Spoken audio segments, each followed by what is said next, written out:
حضرت لال شہباز قلندر تشریف لے جا رہے تھے تو ایک ریچھ کو نہ جانے وہاں نظر آیا تو پوچھا، تم کون ہو؟ تو بولا، میں قلندر ہوں۔ اس دور میں ریچھ نچانے والے کو بھی قلندر کہتے تھے۔ آپ رحمہ اللہ بے اختیار ہو کر مسکرا دیے۔ یہ بات اس ریچھ نچانے والے کو پسند نہیں آئی۔ کہنے لگا، آپ کون ہیں؟ آپ نے فرمایا، میں بھی قلندر ہوں۔ کہنے لگا، آپ کیسے قلندر ہیں؟ نہ آپ کے پاس ریچھ نہ ڈگڈگی، تو تماشا کیسے دکھائیں گے؟ آپ نے فرمایا، پہلے تم دکھاؤ پھر میں دکھاتا ہوں۔ ریچھ والے نے ڈگڈگی بجائی اور ریچھ کھڑا ہو کر ناچنے لگا۔ ریچھ والے نے آپ سے کہا، اب آپ کی باری ہے۔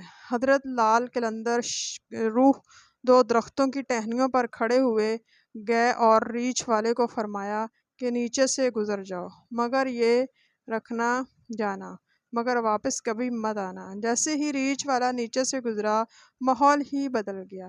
نہ وہ سورج کی گرمی، نہ گرد و غبار، جہاں تک نظر دیکھے کے خوبصورت پہاڑ، سرسبز وادیاں، نہ موسم گرم نہ ٹھنڈا۔ ابھی اسی سوچ میں ہی تھا کہ دیکھا کہ ایک عظیم لشکر سپاہیوں کا گھوڑوں پر سوار تیزی سے اس کی طرف بڑھ رہا ہے۔ وہ گھبرا گیا کہ آج تو جان گئی۔ پاس پہنچ کر لشکر رکا اور سپہ سالار بڑھا، اور اس سے پہلے وہ کچھ کہتا، سپہ سالار ریچھ والے کو بولے، بادشاہ سلامت، آپ کہاں غائب ہو گئے تھے؟ آپ کی سلطنت آپ کا انتظار کر رہی ہے۔ ملکہ عالیہ کا رو رو کے برا حال ہے۔ اب وہ حیران اور پریشان شاہی گھوڑے پر سوار ہو کر ساتھ چل دیا۔ جب محل میں پہنچا تو عظیم و شان عمارت دیکھ کر حیران ہوئے۔ اندر داخل ہوا تو خوبصورت ملکہ گلہ شکوہ کرتی لپٹ گئی۔ کہاں رہ گئے تھے آپ؟ سب بھول کر نہا دھو کے شاہی پوشاک پہن کر تخت پر بیٹھ گیا۔ سالوں گزر گئے، بچے ہوئے، پھر شہزادے بڑے ہو گئے، بڑھاپا آ گیا، جسم سے جان، منہ سے ذائقہ چلا گیا۔ ایک دن اپنی سلطنت میں دریا کے کنارے بیٹھے ہوئے تھے تو خیال آیا کہ آخر کیا ہوا کیا تھا۔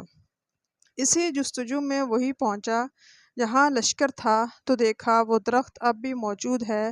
سوچا چلو دیکھتے ہیں کیا، اور درخت کے بیچ سے گزرا۔ ماحول بدل گیا۔ وہی وقت، وہی مقام، سامنے اس کا ریچھ اور ڈگڈگی پڑی ہے، وہی گرمی، وہی گرد و غبار۔ پیچھے دیکھا تو حضرت لال شہباز قلندر کھڑے تھے۔ اس کی حالت غیر ہوگی۔ بولا، جناب، میری سلطنت، میری ملکہ، میرے شہزادے۔ تو لال شہباز نے فرمایا، یہ سب تماشا تھا۔ ویڈیو اچھی لگے اس کو لائک کریں، چینل کو سبسکرائب کریں۔ آپ کی مہربانی۔